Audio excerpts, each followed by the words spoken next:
Naim Sheikh Adam রসিংটনের জুটি যেন জমে ক্ষীর, কোনো প্রতিপক্ষকেই পাত্তা দিচ্ছে না চট্টগ্রাম রয়্যালস।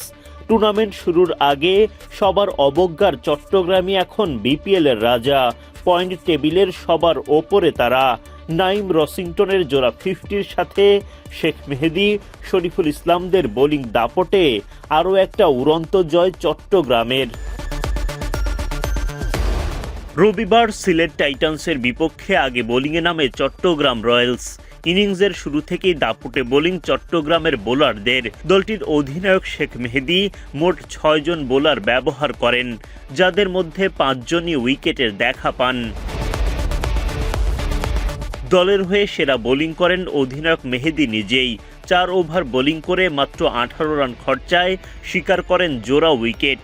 ওভার প্রতি মেহেদীর খরচ মাত্র 4.5 রান। 2টি উইকেটের দেখা পেয়েছেন মির্জা তাহির বেগ। 2 ওভার 4 বল বোলিং করে 24 রান ব্যয় করেন তিনি।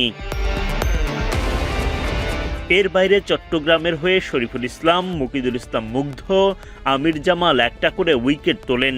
গোটা ইনিংসেই চাপে থাকা সিলেট 20 ওভারে 7 উইকেট হারিয়ে 126 রান করতে পারে। 127 রানের লক্ষ্যে ব্যাট করতে নামে চট্টগ্রাম রয়্যালস। তাদের হয়ে ইনিংস শুরু করেন নাইম শেখ ও অ্যাডাম রসিংটন। আগের দিন এই জুটি যেখান থেকে শেষ করেছিলেন, এদিন যেন ঠিক সেখান থেকেই শুরু করলেন তারা। প্রতিপক্ষের বোলারদের পাত্তা না দিয়ে রান বাড়াতে থাকেন নাইম রসিংটন জুটি। তাদের ব্যাটে ভর করেই জয়ের পথ খুঁজে পায় চট্টগ্রাম। সিলেটের বোলাররা নিজেদের সেরাটা দেওয়ার চেষ্টা করলেও লাভ হয়নি তাতে। দাপুটে জয় তুলে নিয়ে ঠিকই পয়েন্ট টেবিলের 1 নম্বরে উঠে যায় চট্টগ্রাম রয়্যালস।